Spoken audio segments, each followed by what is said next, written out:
Case தட்டுப்பாடு ஆகி போச்சு, ஐயா என்ன செய்ய அப்படின்னு இல்லாமல் சடக்குன்னு நம்ம ஆளுங்க இந்த ராக்கெட் அடுப்பு, விறகு அடுப்பு, இண்டக்ஷன் அடுப்பு அப்படின்னு போக ஆரம்பிச்சிட்டாங்க.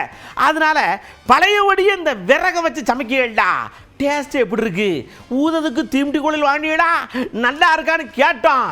அப்படியே ஊதுற மாதிரி பதில் சொல்லியிருக்காங்க. இன்னும் கேஸ் கிடைக்கலன்னா எல்லாரும் பழையது மாதிரி விறகடுப்பு தான் மாறணும். நாங்கள் நேற்றுக்கே மாறியாச்சு விறகடுப்புக்கு. நம்ம சின்ன வயசுலலாம் விறகடுப்பு பண்ணிகிட்டு இருந்தோம்.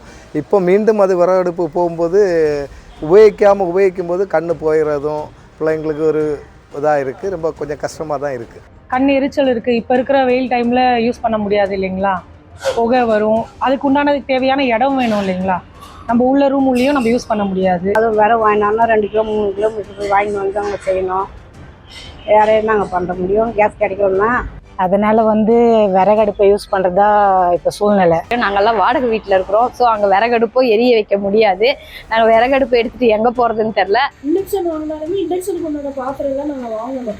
என்ன பண்ணுறது எங்களுக்கு யாருமே தெரியல. அந்த காலத்தில் எங்கள் அம்மா பசங்க தான் மண்பானை அடுப்பில் தான் சமைச்சிருக்காங்கன்னு கேள்வி தான் பட்டிருக்கோம். எங்கள் ஜென்ரேஷன் தான் பார்த்தது இல்லை. நாங்கள் எல்லாத்தையும் கேஸ் அடுப்பு மட்டும்தான். ஸோ இது சான்ஸாக நினைக்கிறோம், இதில் சமைச்சு சாப்பிட்டா எப்படி இருக்குன்றது. இனி நாம் பயன்படுத்துவது எரிவாயு சிலிண்டரா அல்லது பயோகேஸ் சிலிண்டரா, மின்சார அடுப்பா அல்லது மீண்டும் விறகு வைத்து எரித்து தான் நாம் சமையல் செய்ய வேண்டுமா என்ற சூழ்நிலையில் இன்றைய நிலையில் நமது மக்கள் தத்தளித்து கொண்டிருக்கின்றார்கள். இப்போ ஹோட்டலு கடை எல்லா இடத்துக்கும் பார்த்தீங்கன்னா மண்டபம் மற்ற விசேஷ காலம் எல்லா இடத்துக்குமே இந்த கேஸ் தான் யூஸ் பண்ணுறாங்க. விறகு அடுப்புலாம் இப்போ அதுக்குன்னு பார்த்தா ஃபைலர் அதுக்கு தகுந்த மாதிரி வாங்கணும்.